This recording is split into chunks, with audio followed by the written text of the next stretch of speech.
جب بھی اللہ کی کسی نعمت کو دیکھا کرو میرے بھائی، اللہ سے یہ دعا مانگا کرو، اے اللہ اس نعمت کے شکر کی توفیق دے دے، اس نعمت کے شکر کی توفیق دے دے۔ اور شکر کیا ہے نعمت کا؟ اللہ کی نافرمانی کے تصور سے بھی شرم آنے لگے۔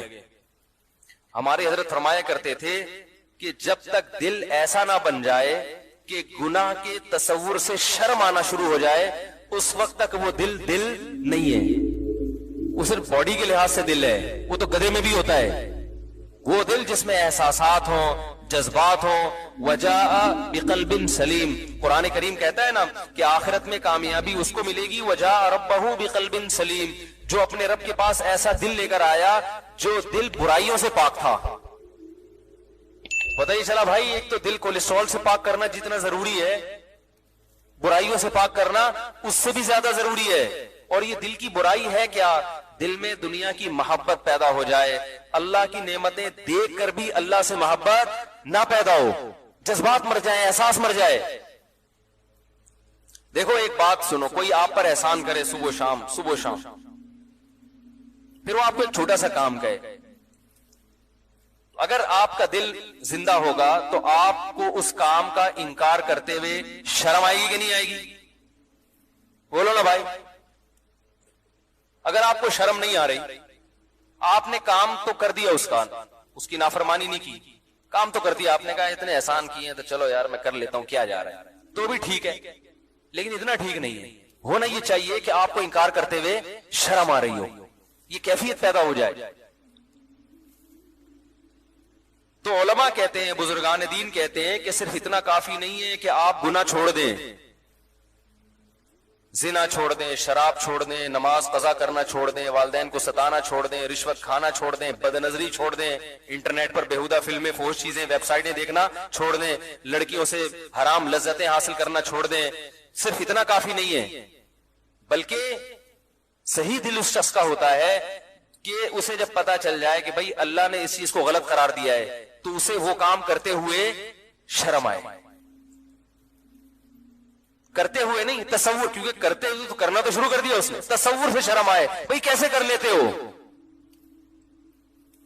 یوسف علیہ السلام کو جب عزیز مصر کی بیوی نے بند کمرے میں زنا کی دعوت دی، جوان ہے، جوان خوبصورت، اور بادشاہ کی بیوی بھی کوئی کم خوبصورت نہیں ہوگی، اور مصر کا حسن تو ویسے ہی مشہور ہے، مصر میں تھی، کوئی روک ٹوک نہیں ہے، نہ بدنامی کا خطرہ۔ عورت جب خود دعوت دے رہی ہو تو منع کرنے میں بدنامی کا خطرہ ہوتا ہے، کیونکہ اس طرح کی عورتیں الٹا بلی کس پہ ڈال دیتی ہیں؟ مرد پہ ڈال دیتی ہیں، بدنام کر دیتی ہیں، اور لوگ اس قسم کی باتوں میں عورت کی بات کو شوق سے سنتے ہیں۔ تو تمام راستے زنا کے آسان ہو چکے ہیں، بدنامی کا ڈر بھی نہیں ہے، بلکہ انکار کرنے میں بدنامی کا ڈر ہے، اور ہوئے بھی، انکار کرنے میں جیل جانے کا خوف ہے، اور چلے بھی گئے۔ لیکن ان سب باتوں کے باوجود کیا کہہ رہے ہیں؟ معاذ اللہ انہ ربی احسن مثوایا، اللہ کی پناہ، وہ میرا رب ہے جس نے مجھے اتنا بہترین ٹھکانہ عطا کیا۔ مجھے تو میرے بھائی کنویں میں ڈال کے چلے گئے تھے، میں تو کوئی پرسان حال نہیں تھا، میرے رب نے مصر کے محلات میں پہنچا دیا، اب میں اس رب کی نافرمانی کیسے کروں؟ تو تصور سے شرم آ رہی ہے نا ان کو۔ حالانکہ یہاں شیطان بہکا سکتا تھا کہ آپ تو مسافر ہیں، آپ پر تو بڑی آزمائشیں آئی ہیں، بھائیوں نے کنویں میں ڈال دیا تھا، تو میں تو ویسے ہی اتنی ٹینشن میں ہوں، باپ سے بچھڑا ہوا، میں ٹینشن ریلیز کرنے کے لیے اگر اس برائی میں وقتی طور پہ پڑ جاؤں تو پھر کیا حرج ہے اس میں؟ شیطان یہ ساری پٹیاں پڑھا دیتا ہے، اور انہی پٹیوں کی وجہ سے انسان گناہ کرتا ہے۔ وہ اللہ کی نعمت کے پہلو کو دیکھ رہے ہیں کہ کنویں میں بہت سے لوگ گرے ہیں، نکلے نہیں ہیں، میرے رب نے مجھے، بولو نا یار کیا ہو گیا، نکالا ہے۔ پھر اب یہ منفی پہلو تو یہ کہ بازاروں میں بکاؤں غلاموں کی طرح، پیغمبر کی اولاد اور بک رہا ہوں کہاں؟ بازاروں میں، یہ نیگیٹو پہلو تھا نا۔ شیطان یہاں بہکاتا ہے، ہم جیسے ہوتے تو شیطان بہکاتا کہ یار ہم تو بازاروں میں بکیں، کوئی ہماری عزت ہے، آج چلو ایک موقع مل رہا ہے تو اپنی ٹینشن تو تھوڑی دور کرو نا، اور وہ بھی انکار کرنے میں کتنی آزمائشیں ہیں۔ لیکن نہیں، بازاروں میں بکنے کا تذکرہ نہیں آ رہا، بلکہ میرے رب نے ایک شخص جو بطور غلام کے بازاروں میں بکا ہے اس کو ٹھکانہ بادشاہ کے محل میں دے دیا. سمجھ رہے ہو؟ اپنی تھنکنگ کو انسان پوزیٹو کرے نا تو ہر نیگیٹو میں پوزیٹیوٹی نظر آتی ہے، اور سوچ ہی کم وقت کی غلط ہو تو ہر مثبت چیز میں بھی منفی پہلو. اور یہ ہو رہا ہے لوگوں کے ساتھ. کوئی مالی نقصان ہو جائے، ہائے میرے یہ ہو گیا، ہائے میں تو مر گیا، پتہ نہیں میرے ساتھ کیوں ہے. میں ان سے کہتا ہوں روٹی کھانے کو مل رہی ہے؟ ہاں مل رہی ہے. میں نے کہا بہت سے لوگوں کا ایسا نقصان ہوا روٹی سے بھی گئے، آپ پر اللہ کا بڑا فضل ہے، اب ضرورت کی ملے گی تو کولیسٹرول پیدا نہیں ہوگا انشاءاللہ. حقیقت ہے. ایک صاحب کی ٹانگ ٹوٹ گئی ایکسیڈنٹ میں، پریشان. میں نے کہا 500 کی دونوں ٹوٹی ہیں. ایکسیڈنٹ تو بہت سے لوگوں کے ہوئے، دونوں ٹوٹی ہیں، شکر کرو ایک باقی رکھی. تو یہ نہ سوچا کرو ایک ٹانگ ٹوٹ گئی، بولو اللہ نے ایک سلامت رکھی، کم از کم بیساکھی سے تو چل سکتا ہوں. اور جس کی دونوں ٹوٹ گئی وہ کیا سوچے گا؟ ہاتھ باقی ہیں، ٹھیک ہے نا، زندگی باقی ہے. جو منفی سوچ رکھنے والا آدمی وہ کبھی بھی خوش نہیں رہتا، اور اللہ بھی خوش نہیں ہوتے اس سے. رسول اللہ صلی اللہ علیہ وسلم نے فرمایا، اللہ تعالیٰ کا ارشاد ہے، انا عند ظن عبدی بی، کہ بندہ میرے بارے میں جیسا گمان رکھتا ہے میں اس کے ساتھ ویسا ہی معاملہ رکھتا ہوں. وہ اگر سمجھتا ہے اللہ میرے ساتھ غلط کر رہا ہے تو پھر تمہارے ساتھ غلط ہی ہوگا، اور اگر تم سمجھتے ہو اللہ میرے ساتھ اچھا کر رہا ہے تو اس غلط میں بھی اچھا ہو جائے گا، اللہ اس میں برکت رکھ دے گا. تو یوسف علیہ الصلوۃ والسلام کیا کہہ رہے ہیں کہ میرے رب نے مجھے ایسا ٹھکانہ دے دیا، معاذ اللہ، اللہ کی پناہ، احسن مثوایا، ایسا بہترین ٹھکانہ دیا. حالانکہ وہ جھونپڑی میں بھی رہتے تو یہی کہتے، لیکن جو جو نعمتیں ملی ہیں ان کو کیا کر رہے ہیں؟ ہائی لائٹ کر رہے ہیں ان کو. انہ ربی احسن مثوایا. اللہ کو آپ کا یہ جملہ کتنا پسند آیا، کتنا پسند آیا. اللہ فرماتے ہیں ہم نے یوسف کو برائی سے بچایا. کذالک لنصرف عنہ السوء والفحشاء، اس طرح ایسا ہوا تاکہ ہم ان کو برائی سے ہم نے ان کو پھیر دیا، اس لیے کہ وہ ہمارے مخلص بندوں میں سے تھے. تو انسان جب کوشش کرتا ہے تو اللہ کی مدد بھی اس کے ساتھ شامل ہوتی ہے. زانی دنیا میں بہت گزرے ہیں، آج بھی لوگ ذرا ذرا سی بات پہ زنا کر لیتے ہیں. زنا ہمارے معاشرے میں بہت تیزی سے پھیل رہا ہے، کیونکہ ہماری حکومتوں کی پالیسیاں ایسی ہیں کہ وہ عفیف اور پاک دامن معاشرہ چاہتے ہی نہیں ہیں. بھی جو گورنر نے قانون پاس کیا تھا نا ابایا کا اسکولوں میں، ہمارے ایک استاد سے اس گورنر صاحب کی بات ہوئی، انہوں نے بتایا کہ وہ گورنر کہہ رہا ہے میں اکیلا لڑ رہا ہوں اور میرا ساتھ دینے والا ایک آدمی بھی نہیں ہے. ظاہر ہے بیچارے کو ہتھیار ڈالنے پڑے. سب لوگوں نے مخالفت کی، جتنے بھی ہمارے حکومت میں نمائندے بیٹھے ہوئے ہیں سب نے ابایا کی مخالفت کی. تمہارا کیا جا رہا تھا یار، اگر وہ بچیاں ابایا پہن لیں تمہیں کیا تکلیف ہو رہی ہے اس سے؟ وہ گورنر یہاں تک بیچارہ اتنے پریشان ہوئے وہ گورنر صاحب، وہ کہنے لگے کہ میں نے ارادہ کیا میں استعفیٰ دے دیتا ہوں. ایک ابایا کا قانون جس میں نہ کوئی دیوبندی، بریلوی، اہل حدیث کوئی اختلاف نہیں ہے، شیعہ بھی مانتے ہیں، سب مانتے ہیں، اور ساری دنیا مانتی ہے کہ پاکستان اسلام کے نام پہ وجود میں آیا ہے. اگر قائد اعظم رحمہ اللہ تعالی اس وقت اسلام کا نام استعمال نہ کرتے پاکستان وجود میں نہ آتا.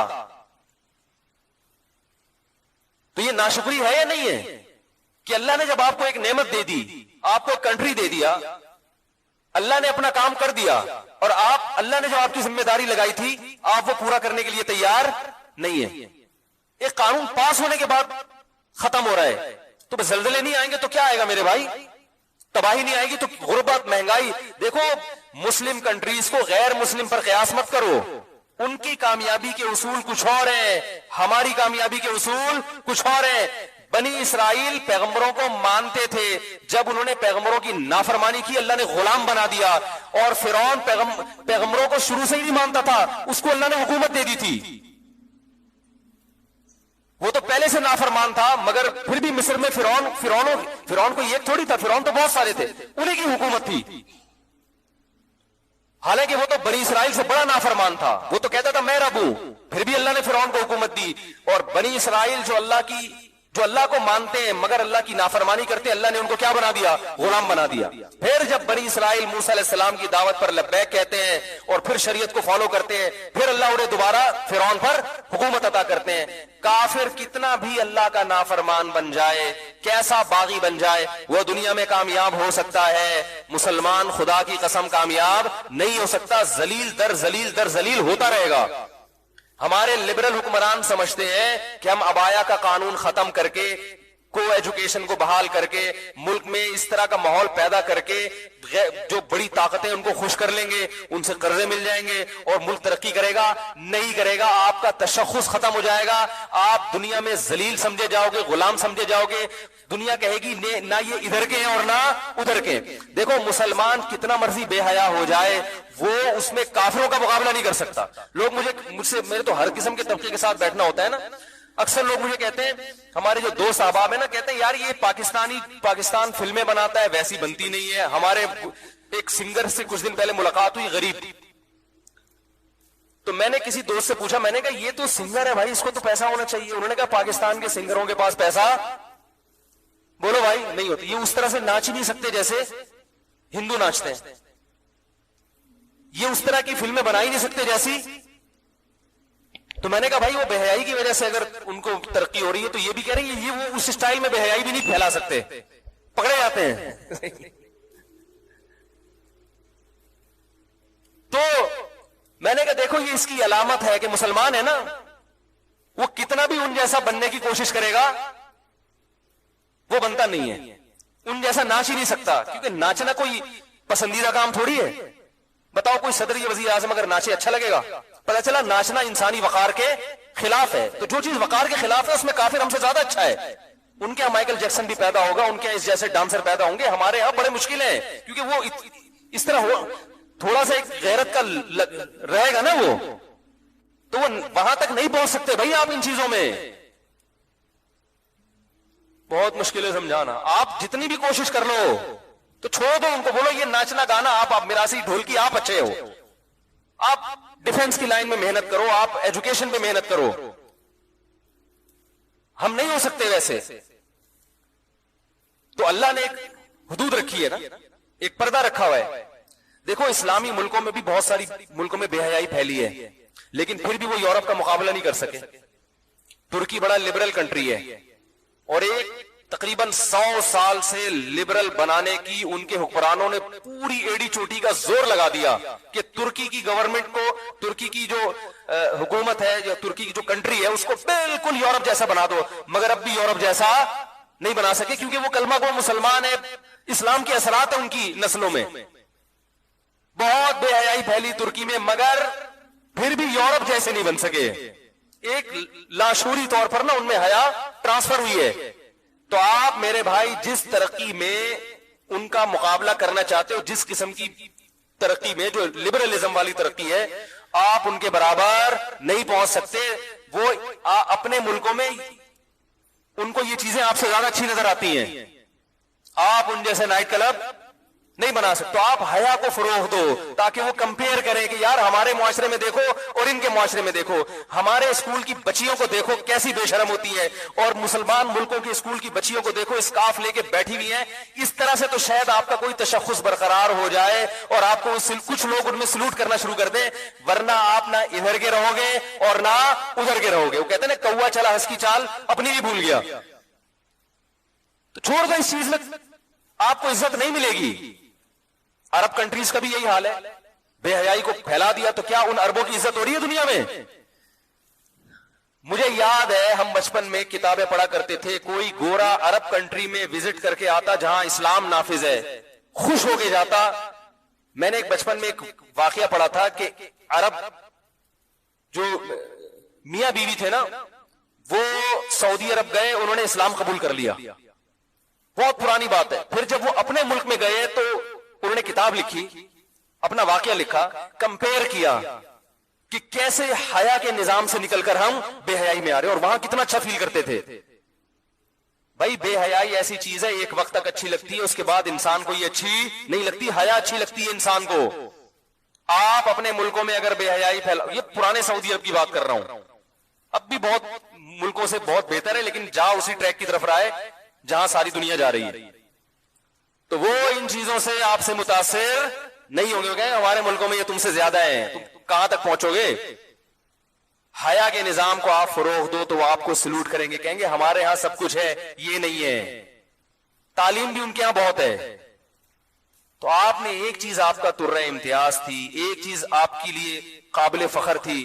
دیکھو ایک آدمی کی بیوی مکمل پردہ کرتی ہو یا پردہ بالکل نہ کرتی ہو، تو اگر بالکل بھی پردہ نہیں کرتی، بالکل گوروں کی طرح رہتی ہے، تو بہت سی ماڈرن عورتیں اس کو لائک کریں گی، ماشاءاللہ براڈ مائنڈڈ ہے. دیندار عورتیں پسند نہیں کریں گی. ایسا ہی ہوگا نا.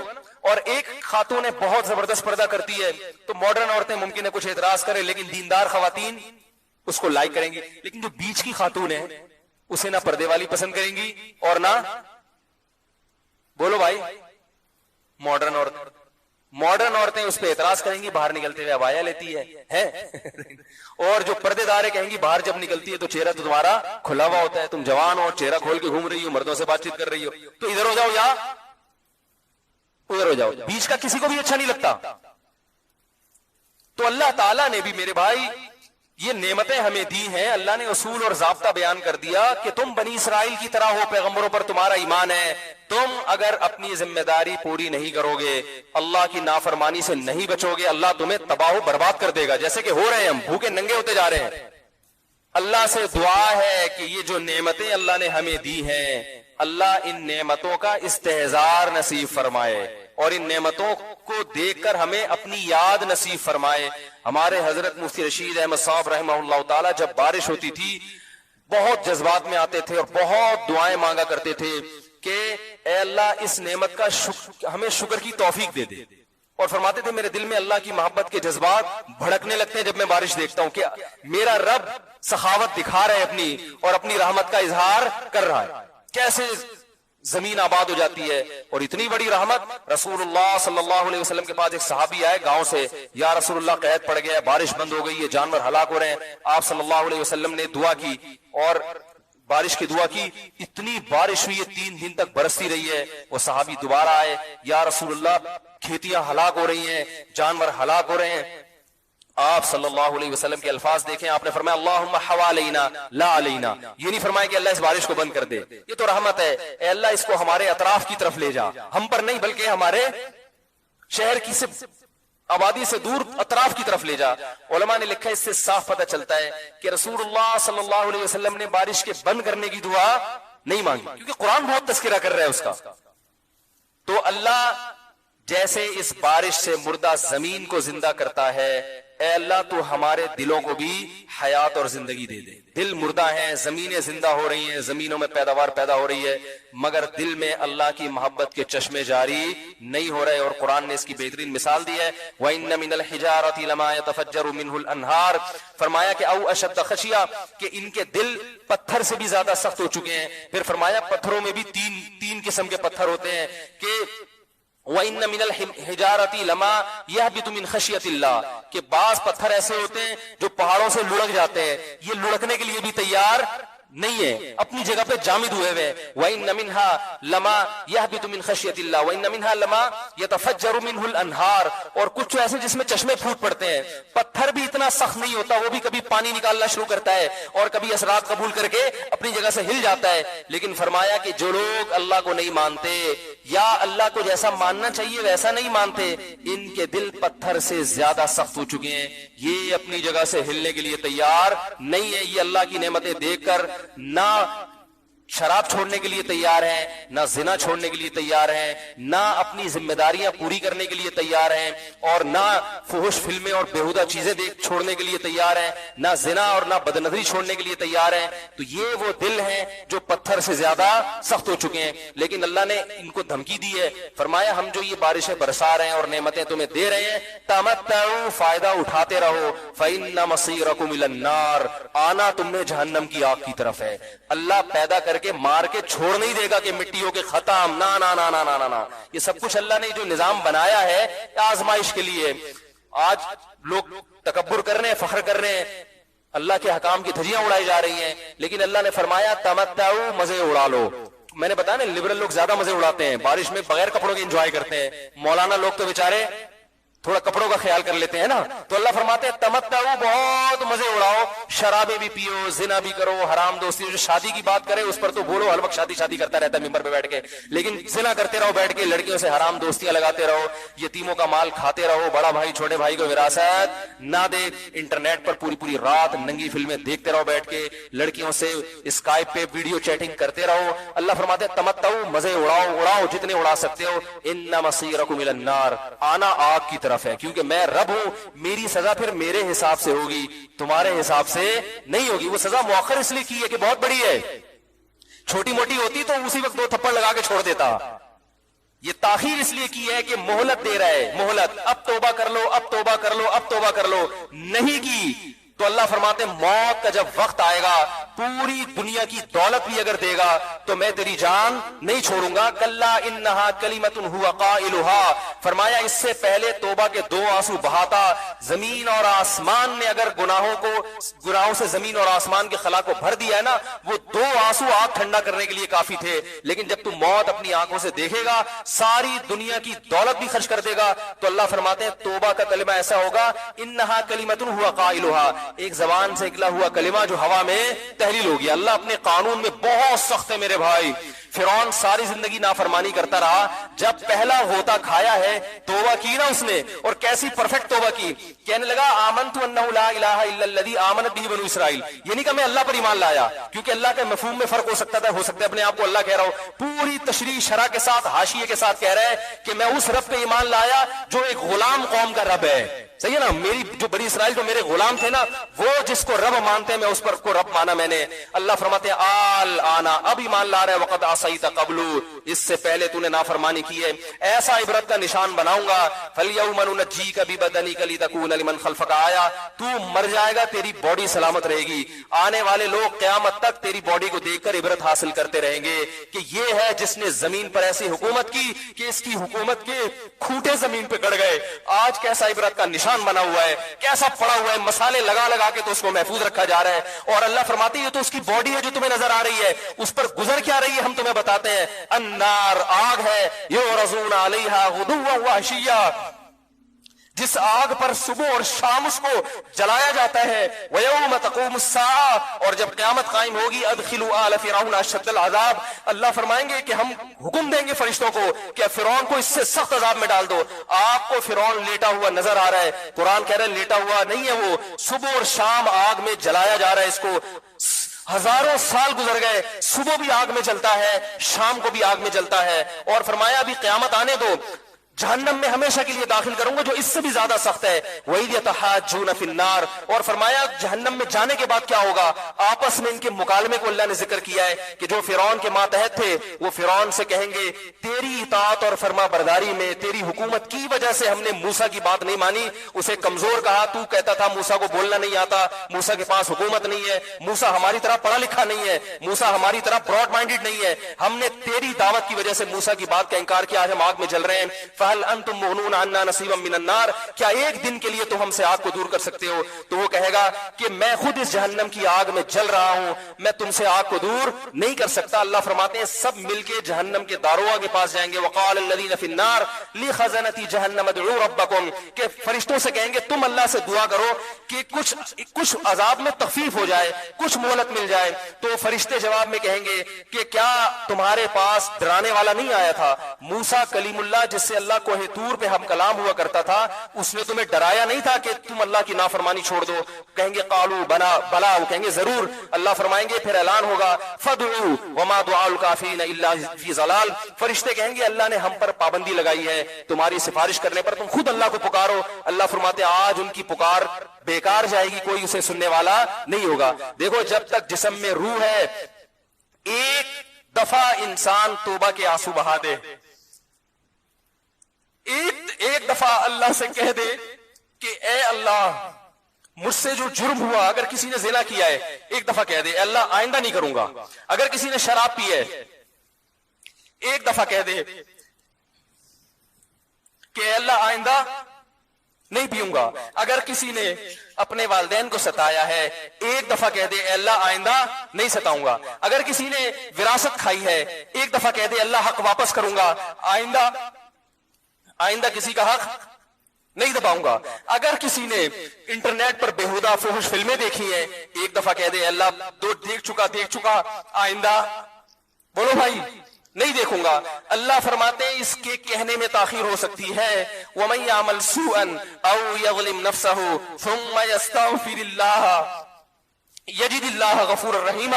کیسا ہی بڑا سے بڑا جرم کر لے اس کے بعد جب اللہ سے توبہ کرے گا بشرطے کہ روح جسم کے اندر موجود ہو, اللہ فرماتے ہیں یجد اللہ غفور الرحیم. اللہ صرف گناہ کو معاف نہیں کرے گا بلکہ یہ اللہ کو غفور اور رحیم پائے گا. غفور بھی پائے گا, پانے کا مطلب ہے محسوس کرے گا کہ اللہ نے اس کے جرم کو معاف کر دیا ہے, اور رحیم بھی پائے گا کہ مزید رحمتیں بھی کر رہا ہے.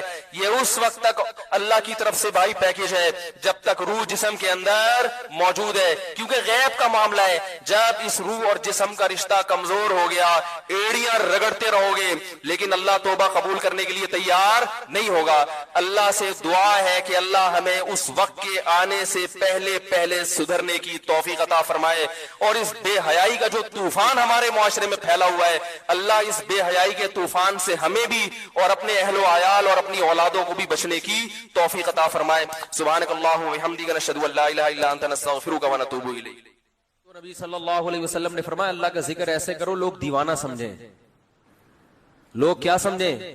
دیوانہ. اس کا یہ مطلب نہیں ہے کہ کلیجے پھاڑ پھاڑ کے اور وہ موالی جیسے قوال, جب ان قوالوں کو بولو نا کہ یہ کس طرح اللہ کے نام کی توہین کر رہے ہو, کہہ رہے حدیث میں آتا ہے اللہ کا ذکر ایسے کرو لوگ کیا سمجھیں؟ دیوانہ. یہ مطلب نہیں ہے حدیث کا, کیونکہ حدیث کا مطلب سب سے پہلے صحابہ نے سمجھا, مطلب کثرت سے اللہ کا ذکر کرو.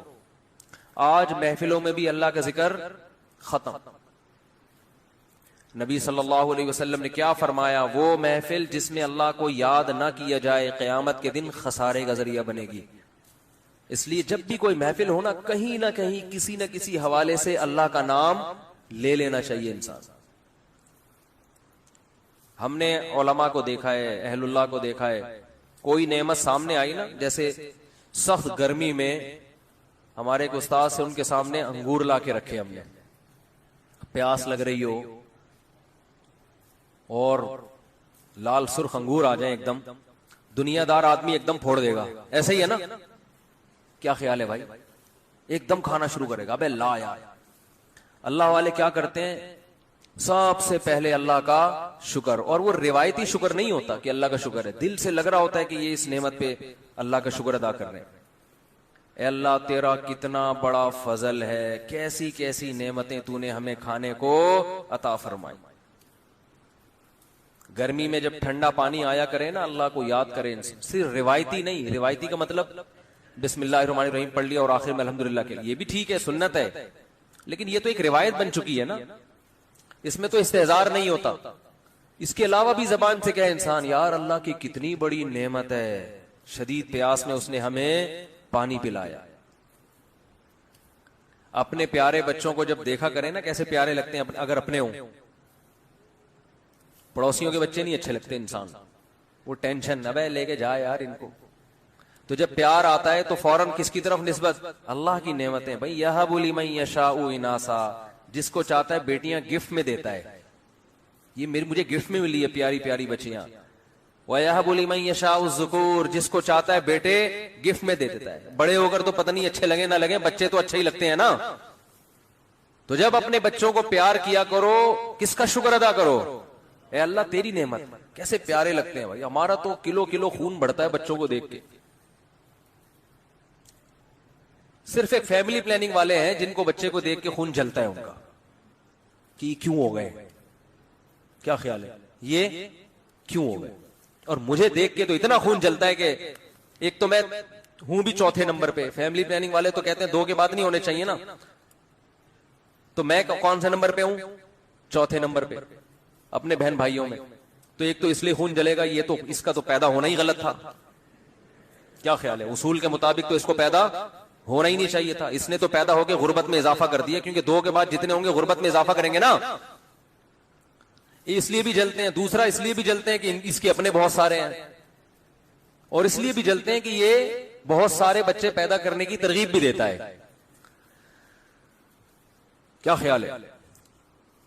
لیکن فیملی پلاننگ والوں کی جو ملامت ہے وہ میرے دل کے ارد گرد گھومتی ہے، اور میرے دل میں جو بچوں سے محبت ہے اس محبت کی گرمی ان کی ملامت کے تیروں کو میرے دل کے اندر پہنچنے نہیں دیتی. وہ جاتی ہے فیملی پلاننگ والوں کو جا کے الٹا جا کے لگتی ہے. سمجھتے ہو؟ میں ان سے کہتا ہوں کہ تم بھی اپنے بچے پیدا کرو تو زندگی سکون میں آئے گی تمہاری. اللہ پہ توکل کرنا سیکھو، اللہ کے بندو اعتماد کرنا سیکھو. خدا کی قسم دولت میں مزہ نہیں ہے، ایک تھیلا جیب میں نہ ہو لیکن نظر کس پر ہو؟ اللہ پر ہو. اس میں بڑا مزہ ہے کہ انسان کا جب اللہ سے تعلق ہوتا ہے نا تو پھر غربت میں بہت مزہ آتا ہے. اس کو پتا ہے کہ کھلائے گا کون؟ اللہ. تو وہ ایک بزرگ تھے، ان کے پاس ایک طالب علم پڑھا کرتا تھا، فاقوں میں وقت گزر رہا تھا. تو وہ بچہ جو تھا نا، جب وہ گھر جاتا کھانے وانا ہوتا نہیں تھا گھر میں، تو ماں سے پوچھتا کچھ کھانے کو ہے، تو وہ کہتی نہیں آج ہم اللہ کے مہمان ہیں. دیکھو اللہ کے مہمان کو تو زیادہ ملنا چاہیے نا، مطلب یہ کہ آج ہمیں بس اللہ ہی کھلائے گا. بچہ سمجھ جاتا کہ آج گھر میں کچھ بھی نہیں ہے. تو ایک دن گھر میں گیا، کچھ ہے؟ انہوں نے کہا ہے کھانے کو. تو کہنے لگا اماں جب تو یہ کہتی ہے نا کہ آج ہم اللہ کے مہمان ہیں تو اس کلام میں جو لذت ہے وہ کھانے میں نہیں ہے. بھوکا رہنے کا اپنا مزہ ہے بھائی، اپنی حماقتوں سے بشرطے کہ بھوکا نہ رہ ہو. ایک ہوتا ہے اللہ کی طرف سے آزمائش، ایک ہوتی ہے اپنی حماقتوں سے. بے روزگاری کی وجہ سے خود ہی کوئی قابلیت ہی نہیں ہے، نہ پڑھائی میں دل لگا رہا ہے، نہ کوئی محنت مزدوری کر رہا ہے، پھر جو بھوک آئے گی یہ اللہ کی طرف سے نہیں ہے، یہ آپ کی حماقتوں سے ہے. اور اس میں خوشی بھی نہیں ملتی انسان کو، اس میں اور ٹینشن میں جاتا ہے. تو کہ جو غیر مسلم ہے وہ اللہ کی عبادت کسی نہ کسی مفاد کو سامنے رکھ کے کرتے ہیں. وَمِنَ النَّاسِ مَن يَعْبُدُ اللَّهَ عَلَى حَرْفٍ، بہت سے لوگ ایسے ہیں جو اللہ کی عبادت، خدا کی عبادت ایک کنارے پہ کھڑے ہو کر کرتے ہیں. فَإِنْ أَصَابَهُ خَيْرٌ اطْمَأَنَّ بِهِ، اگر فائدہ ہو رہا ہے تو مطمئن، اور اگر آزمائشیں آ رہی ہیں انقلب علی وجہہ، فوراً پلٹ جاتے ہیں. آج مسلمانوں میں بھی ایسے لوگ پیدا ہو گئے ہیں. تو اہل اللہ اللہ کی عبادت کرتے ہیں اللہ کو خوش کرنے کے لیے، ثواب کے لیے، بلکہ ثواب سے بھی آگے ان کا مقام پہنچ چکا ہوتا ہے کہ بھئی ثواب نہ بھی ملے پھر بھی کیا کرنی ہے، یہ تو اللہ ہمارا محبوب ہے نا. تو محبوب کے ذکر میں ان کو لذت محسوس ہوتی ہے، محبوب کی یاد میں ان کو لذت محسوس ہوتی ہے. تو اہل ایمان کی ایک علامت اللہ نے بیان کی ہے نماز قائم کرنا، کیونکہ عبادت کا سب سے بڑا مظہر نماز ہے، اس لیے نماز کو فوکس کیا. گنتے رہنا نا بیٹھ کے اتنے پیسے ہو گئے، اتنے یہ ہو گئے، اتنے ہو گئے. آج کل یہی چل رہا ہے مارکیٹ. تھوڑا سا دل بڑا رکھو، کبھی کبھار بڑا اماؤنٹ بھی صدقہ کر دیا کرو. یہ اٹھایا، یہ کر دیا، یہ لو. سمجھ رہے ہو؟ دوبارہ کر کے دکھاؤں؟ بتانے سے یہ چیزیں سمجھ میں نہیں آتی، کر کے دکھاؤں. جیب میں ہاتھ ڈالا، گٹی کہیں سے آپ کو ملی بڑی اماؤنٹ نا، اچانک کوئی بڑا پروفٹ، آپ نے کہا یار پورے سال کماتے ہیں یہ والا پروفٹ سارا کیا کر دو، بڑا اماؤنٹ آ گیا نا کہیں سے. جیب میں گڈی لے کر آ رہے ہیں، اٹھایا، بہن کو دے دیا، یہ رکھ جا. سمجھ میں نہیں آ رہی میرا خیال ہے، اور پھر بھول جاؤ اس کو. یہ نہیں کہ پھر بار بار اگلے دن کل کا واقعہ یاد ہے، بہن کو بتا رہے ہیں کل کیا ہوا تھا یاد ہے نا، تو ایسا نہیں کرو. ایسے نکالا. نبی صلی اللہ علیہ وسلم نے امی عائشہ کو کیا فرمایا؟ لا تو کی فیوکا علیک، روکو مت، اللہ بھی روک دے گا. ٹھیک ہے نا؟ تو حساب کتاب بھی کرنا چاہیے، گھر کا خرچہ حساب سے چلانا چاہیے. آپ کو پتا ہونا چاہیے آپ کی منتھلی ارننگ کتنی ہے اور گھر کا خرچہ کتنا ہے. میں نے پتا ہے کیا ہے، میں نے پورا ایکسل پہ اپنے گھر کا سارا سیٹ اپ بنایا ہے. ارننگ ایک خانے میں لکھ رہا ہوتا ہوں، جو ایکسپینس ہیں وہ جتنے بھی ہیں وہ سارے، ایک گھر، دو گھر، تین گھر اور اپنا ذاتی ایک خالی ہے. سمجھ رہے ہو؟ ایک کیا ہے؟ خالی ہے. پتہ نہیں لفٹ ہی نہیں کرا رہا. خیر، تو پورا میں حساب رکھتا ہوں. یہ میری ارننگ ہے، ٹھیک ہے نا. یہ میرے پہلے گھر کا خرچہ، ہر چیز اس میں ڈل رہی ہے. اس کا طریقہ آپ کو بتا دیتا ہوں. یہ چونکہ ہمارے مذہب اور دین کا حصہ ہے یہ چیزیں، اس لیے یہ بتانا ضروری ہے تاکہ آپ کو پتا چلے کہ آپ کے بنیادی خرچے ہیں کتنے.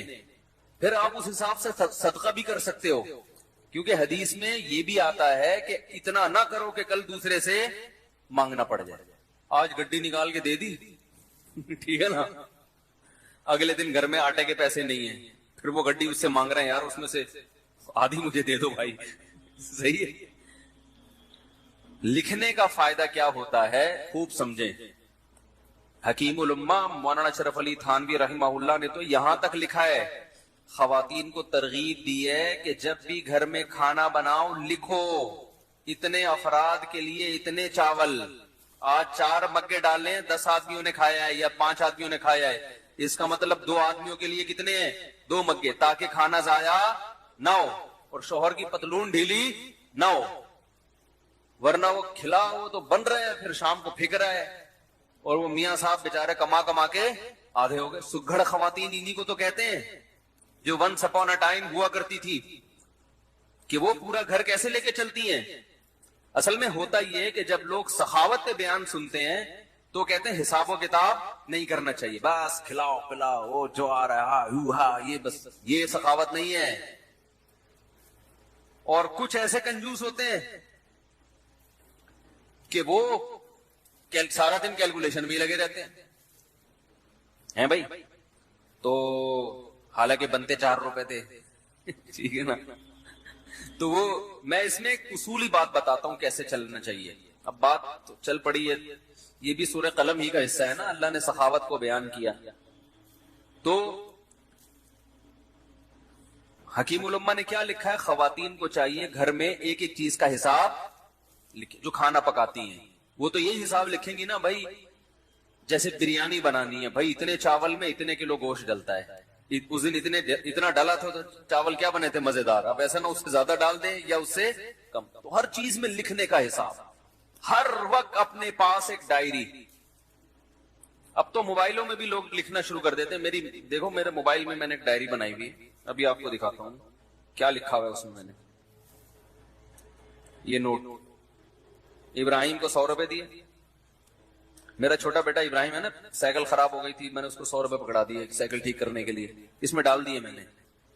کیوں ڈالے؟ 100 روپے کی ویلیو الحمدللہ میری نظر میں نہیں ہے. وجہ اس کی ہے مجھے حساب دے. وہ وجہ اس کی کیا ہے؟ حساب کیوں مانگوں گا میں؟ ابھی سے عادت پڑے پیسے واپس کرنے کی. نہیں آ رہی بات بھائی. 100 روپے کا کیا مسئلہ ہے؟ 4000 کی سائیکل دلا سکتا ہوں میں اس کو، ٹھیک ہے نا. تو 100 روپے کا حساب رکھنا کیوں ضروری ہے؟ ممکن ہے کوئی دیکھے تو بولے یار مفتی صاحب کتنے کنجوس ہیں، بچوں سے 100 روپے کا حساب بھی انہوں نے رکھا ہوا ہے. یہ کیوں رکھا ہے کہ میں یہ دیکھوں گا کہ اس کو میں نے 100 روپے دیے، یہ جو پیسے بچے واپس کرنا بھولتا ہے یا نہیں بھولتا. اگر بھولتا ہے تو میں پکڑوں گا. کیا آپ کو جب میں نے پیسے دیے تھے تو آپ نے واپس کیوں نہیں؟ ابھی سے نہیں پکڑا تو کل یہ لاکھوں روپے بھی دینا بھول جائے گا. نہیں آ رہی بات. کل یہ بحریہ ٹاؤن میں این ممکن ہے پلاٹ خریدے 1 کروڑ کا کسی بندے سے. ممکن تو بھائی بہت کچھ ہو سکتا ہے نا، وزیر اعظم بھی بن سکتا ہے.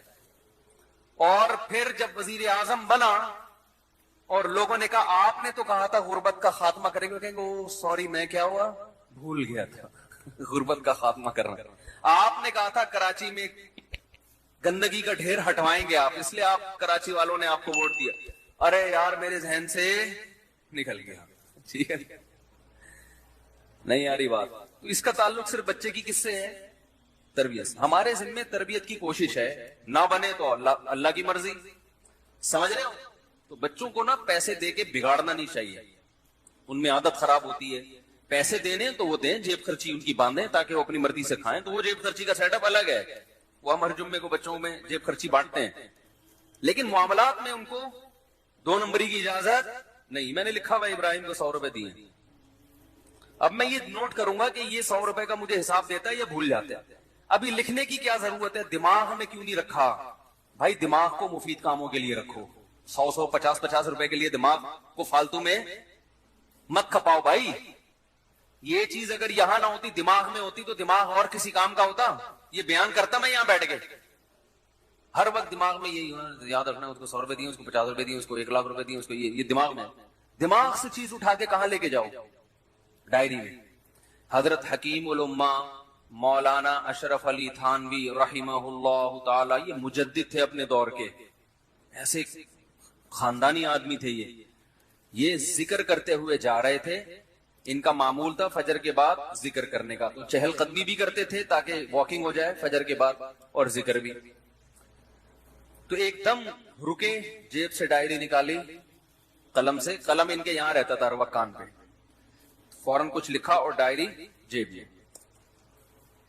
کسی نے پوچھا حضرت آپ ذکر کر رہے تھے، یہ ابھی بعد میں لکھ لیتے؟ یہ انہوں نے کہا نہیں، میرا دماغ اللہ کی طرف ہے.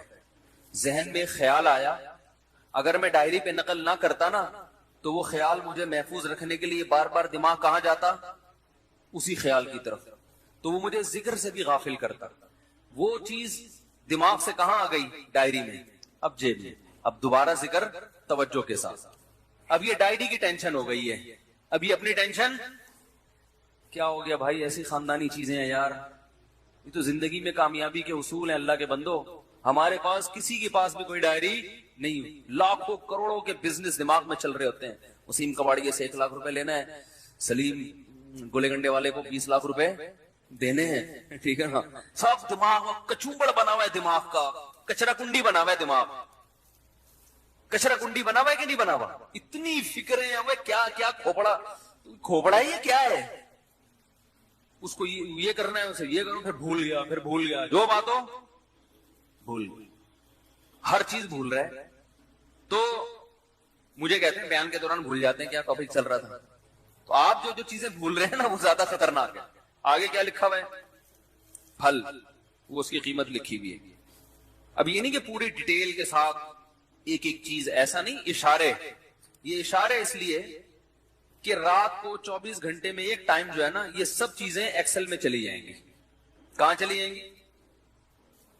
سب جو یاداشتیں ہیں، جیسے 100 روپے تو نہیں جائیں گے، یہ تو ایک یاداشت ہے نا کہ اس نے حساب کیا کہ یہ ادھر ہی رہے گا. باقی جتنے خرچے آج ہوئے وہ سارے کہاں چلے جائیں گے؟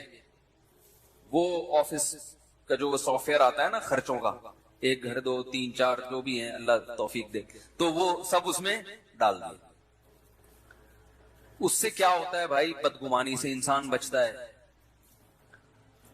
علماء کہتے ہیں کہ بدگمانی کا موقع فراہم، بولو بھائی، مت کرو. کیسے؟ ہم جب حضرت کے پاس گئے نا، حضرت مفتی رشید احمد صاحب کے پاس، تو حضرت فرمایا کرتے تھے رات کو جو پیسے ہیں نا آپ کے، وہ لاکر میں رکھیں.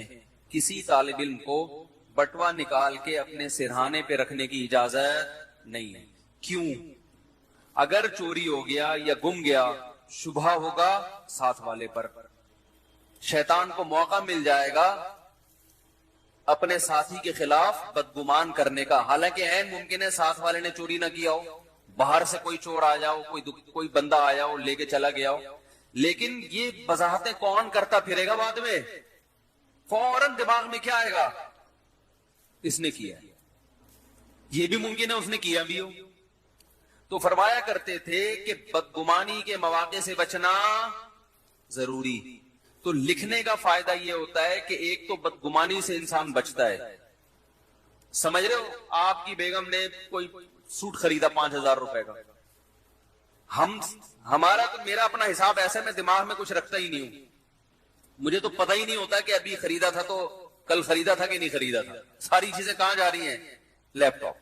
تو اب اگر کبھی اختلاف ہوگا تو کل لیا تھا پرسوں لیا تھا تو لیپ ٹاپ سے پوچھ کے بتاتا ہوں میں. ٹھیک ہے نا؟ کس سے پوچھ کے بتاتا ہوں؟ لیپ ٹاپ بتائے گا کہ پچھلی عید پہ کتنا خرچہ ہوا تھا، اس عید پہ. ایک چیز تمیز سے لے آئے نا ہر چیز. بھائی عید پہ اتنے. اب میری لوگ کہتے ہیں نا اتنے گھر کیسے چلا رہے ہو؟ جیسے کمپنی چلتی ہے نا، ہم ایسے چلا رہے ہیں. کمپنی کا ایک نظام ہوتا ہے نا، سسٹم ہوتا ہے.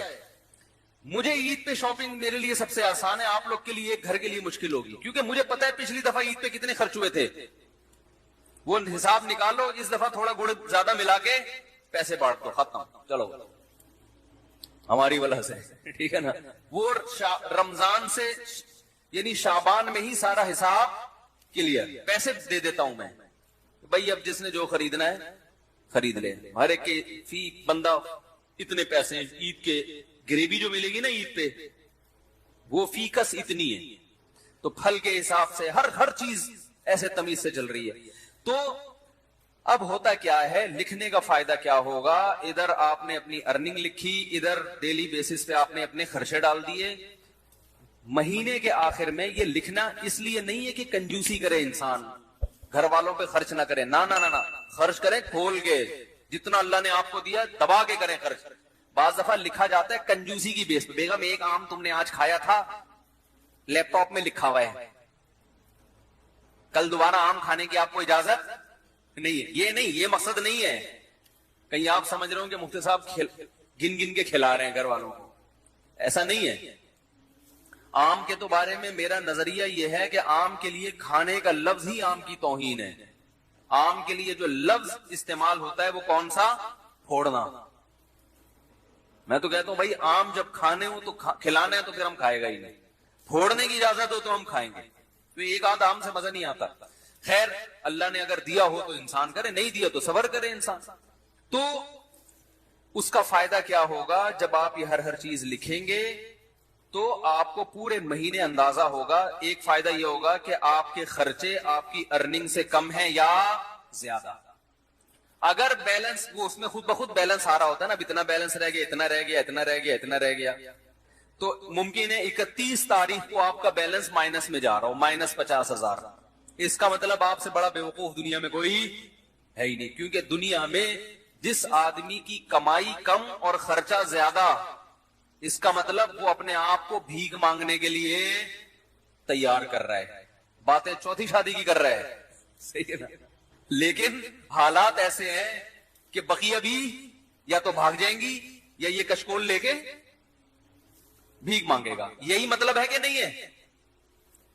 تو پہلا فائدہ آپ کو یہ ہوگا کہ قرآن نے جو ہمیں حکم دیا ہے کہ اعتدال سے خرچ کرو، وَلَا تَبْسُطْهَا كُلَّ الْبَسْطِ، نہ اتنی کنجوسی کرو اور نہ اتنی سخاوت کرو کہ کل لوگوں سے بھیک مانگنی پڑے. تو یہ جو میانہ روی قرآن کا حکم ہے، اس حکم پر عمل کرنا اس وقت تک ممکن ہی نہیں ہے جب تک آپ کو یہ نہ پتا ہو کہ میری ارننگ زیادہ ہے یا میرے خرچے زیادہ ہیں. اگر آپ نے دیکھا کہ آپ کے خرچے زیادہ ہو رہے ہیں تو پھر اس میں کیا کرو، بے ڈھنگے طریقے سے خرچے کم نہیں کرو. پھر آپ نے یہ دیکھنا ہے کہ ان میں کون سے خرچے ایسے ہیں جن میں کمی صحت کے لیے نقصان. ترجیحات کیا؟ سب سے پہلے صحت ہے نا. ارے کیا ہو گیا، تو اب آپ نے کیا کیا، فروٹ کا خرچہ کم کرنا شروع کر دیا. نہ بھائی بچوں کے کھلونے نکال دو یہاں سے. خرچوں میں کھلونے آ رہے ہیں نا، سائیکل کیا کر دو، بھئی 4,000 کی سائیکل نہیں بنتی، آئندہ یہ نہیں ہوگا، ٹھیک ہے نا، نکالو اس کو. ٹھیک ہے، بہت سارے خرچے. میں نے جب یہ لکھنا شروع کیا تو مجھے اندازہ ہوا کہ بھائی ہوٹلنگ پہ ٹھیک ٹھاک خرچ ہو رہا ہے، تو وہ میں نے مینج کیا. ہوٹلنگ نہیں نکلنے لونڈے لپاڑوں کے ساتھ، ہمارے بھی دوست ہیں وہ نکل گئے وہاں جا کے کھا رہے ہیں ادھر شنواری میں، کبھی بکرے کے وہ چانپے پھوڑ رہے ہیں، کبھی دیکھا بھائی وہ ٹھیک ٹھاک آ رہا ہے. چانپے وہاں پہ جو ہے نا یہ ٹھیک ٹھاک خرچہ تو میرا کہاں نکل رہا ہے. تو اگر آپ کے خرچے زیادہ ہو تو آپ نے سب سے پہلے کس پہ کنٹرول کرنا ہے؟ ہوٹلنگ. بھائی یہ کم کرو. سمجھ میں نہیں آ رہی تو میں گھر چلا جاتا ہوں. بھائی اس کو کیا کرنا ہے؟ کم کرنا ہے. یہ نکالو، چائے گٹکا نکالو، سگریٹ نکالو. بہت سارے خرچے ایسے ہوں گے جو آپ کو اندازہ ہوگا کہ فالتو کے ہیں مگر ان پہ خرچ بہت زیادہ ہو رہا ہے. تو پہلا فائدہ یہ ہوگا کہ آپ مستقبل کے لیے بھیک مانگنے سے بچ جاؤ. اور گھر والوں پہ سختی بھی کرنی پڑے گی. بیگم دیکھ لو تمہارے سامنے ہے یہ خرچہ ہے، اور انڈے پراٹھے دیکھو یہ آ رہا ہے، ٹھیک ہے، اب تم بتاؤ میں کہاں سے لے کر آؤں یہ. تو گھر والی سمجھدار ہوگی تو مان جائے گی، بھائی ٹھیک ہے تھوڑا کنٹرول میں کرو اس کو. تو گھر والوں سے مشورہ کرو، بتاؤ کیسے کنٹرول کریں اس کو. مشورے کے بغیر کرو گے تو وہ خرچہ کنٹرول میں آ جائے گا، بیگم کنٹرول سے باہر نکل جائے گی. اس کو بٹھاؤ، بولو آپ کے سامنے ہی ہے، دیکھ لو بھائی، تو آپ بتاؤ نا اب اس کو کیسے کنٹرول کریں. مل جل کے کچھ کرتے ہیں تو کون سے خرچے کم کریں آپ بتاؤ؟ اگر عید پہ اتنی شاپنگ ہم ہر سال کرتے رہے تو بیگم یہ تو مسئلہ کیا ہو جائے گا، کبھڑا تھوڑا عید کو کم کر لو. تو بہت سارے، یعنی آپ کے سامنے ہر چیز موجود ہوگی. ہر چیز کا نا میرے یہاں کھانا بنا ہوا ہے. کھانا، گوشت پہ اتنا خرچ ہوا، دودھ پہ اتنا خرچ ہوا، انڈوں پہ اتنا خرچ ہوا، سبزی پہ اتنا، ایک ایک چیز ریٹرن میں موجود ہے الحمدللہ. تو اب اچھا، پہلا فائدہ. دوسرا فائدہ، اگر آپ نے دیکھا کہ آپ کے خرچہ آپ کی سیلری سے کم ہے، الحمدللہ مینج ہو رہا ہے، بھیک مانگنے کی ضرورت نہیں پڑے گی، تو دوسرا فائدہ آپ کو اس سے یہ ہوگا کہ آپ کو اندازہ ہو جائے گا کہ یار میری سیلری مثال کے طور پر 50,000 ہے، 1,00,000 ہے، میرے خرچے 99,000 ہو رہے ہیں. لیکن یہ جو 99,000 میرا خرچہ ہو رہا ہے اس میں 25% تو اس فالتو کام پہ خرچ ہو رہا ہے. سمجھ رہے ہیں؟ تو میں اس کو بچا کے ماہانہ 25,000 روپے بچا سکتا ہوں. اس 25,000 میں جائز کمیٹی ڈال سکتا ہوں، اس 25,000 کا ہر مہینے گولڈ خرید سکتا ہوں، بہت کچھ ہو سکتا ہے نا بھائی. تو اتنی بچت کے بعد 1,00,000 کے بعد بحریہ ٹاؤن کا پلاٹ 1 سال کے بعد، میں مذاق کر رہا ہوں، بحریہ ٹاؤن والے کو بتاؤ گے نا وہ مارے گا، بولے گا میری توہین نہیں کرو. 25,000 میں ایک مثال دے رہا ہوں، یہ 25,000 کے 25,00,000 بھی تو ہو سکتے ہیں، کچھ بھی ہو سکتا ہے. یعنی آپ نے ادھر سے چیک کیا، مجھے تو بڑا فائدہ ہوا تھا کہ میں نے جب چیک کرنا شروع کیا مجھے اندازہ ہوا بھائی یہ پیسے بلا وجہ کے اتنا بڑا اماؤنٹ خرچ ہو رہا ہے ہوٹلوں کی چائے پر اور فلاں پر، اور اتنا اس پہ ہو رہا ہے کہ یہ بچ کے بہت اچھی جگہوں پہ بولو بھائی خرچ ہو سکتا. تو آپ جب خود کریں گے تو بہت سی راہیں آپ کے سامنے کھلیں گی. تیسرا فائدہ یہ ہوگا کہ آپ کو یہ پتا چل جائے گا کہ بھئی یہاں سے مینج کرنے کے بعد میری جو سیلری ہے نا اس میں سے میرا بچتا اتنا ہے، تو میرے گھر کے مہینے کے اتنے خرچے تو بہرحال ہیں ہی، اس سے زیادہ کیا ہے گریوی. اب صدقات و خیرات میں آپ کو کیا ہو جائے گی آسانی. اس میں ایک کام اور کرو، ہم میں چونکہ توکل کم ہے تو آپ اتنا اماؤنٹ جمع کرو گولڈ کی شکل میں کہ آج آپ کی تنخواہ اگر چھوٹ جاتی ہے، آپ کو جاب سے نکال دیا جاتا ہے، تو گولڈ کی شکل میں آپ کے پاس 1 سال کا راشن بولو بھائی ہونا چاہیے. مثلا آپ نے وہاں کیلکولیشن کیا، آپ نے اندازہ لگایا کہ میرا ماہانہ خرچہ 1,00,000 ہے. ایک مثال دے رہا ہوں، ایک نارمل ایک فیملی والے 1-2 بچوں کے ساتھ 1,00,000 بہت اچھے طریقے سے ہو جاتا ہے. اندازہ لگا لیا جی میرا ماہانہ خرچہ کتنا ہے 1,00,000. تو آپ نے ایک ہدف بنایا کہ یار میں نے 12,00,000 روپے جمع کرنے ہیں. اتنا جمع کرنا نا کہ آج اگر جاب چھوٹ جاتی ہے تو کسی کے سامنے ہاتھ نہ پھیلانا پڑے. آج اللہ نہ کرے کوئی آفت آ گئی، ارے کوئی بڑا خرچہ آ گیا، کوئی خدا نخواستہ خطرناک بیماری آ گئی، تو کچھ پیچھے اماؤنٹ ہونا چاہیے نا. تو وہ کتنا اماؤنٹ ہونا چاہیے؟ اگر آپ ضرورتوں کو دیکھو گے تو وہ زرداری کے پاس جتنا اماؤنٹ ہے پھر وہ بھی کم ہے، کیونکہ ہو تو کچھ بھی سکتا ہے. اور بالکل ہی زیرو پہ رہو گے تو یہ بھی غلط ہے، یار اتنا بھی نہیں، کچھ تو انسان کے پاس بینک میں ہونا چاہیے. تو ہم نے علماء سے سنا ہے کہ 1 سال کی جیب خرچی پیچھے ہونی چاہیے اس زمانے میں، خاص طور پہ جب توکل کی کیا ہے کمی.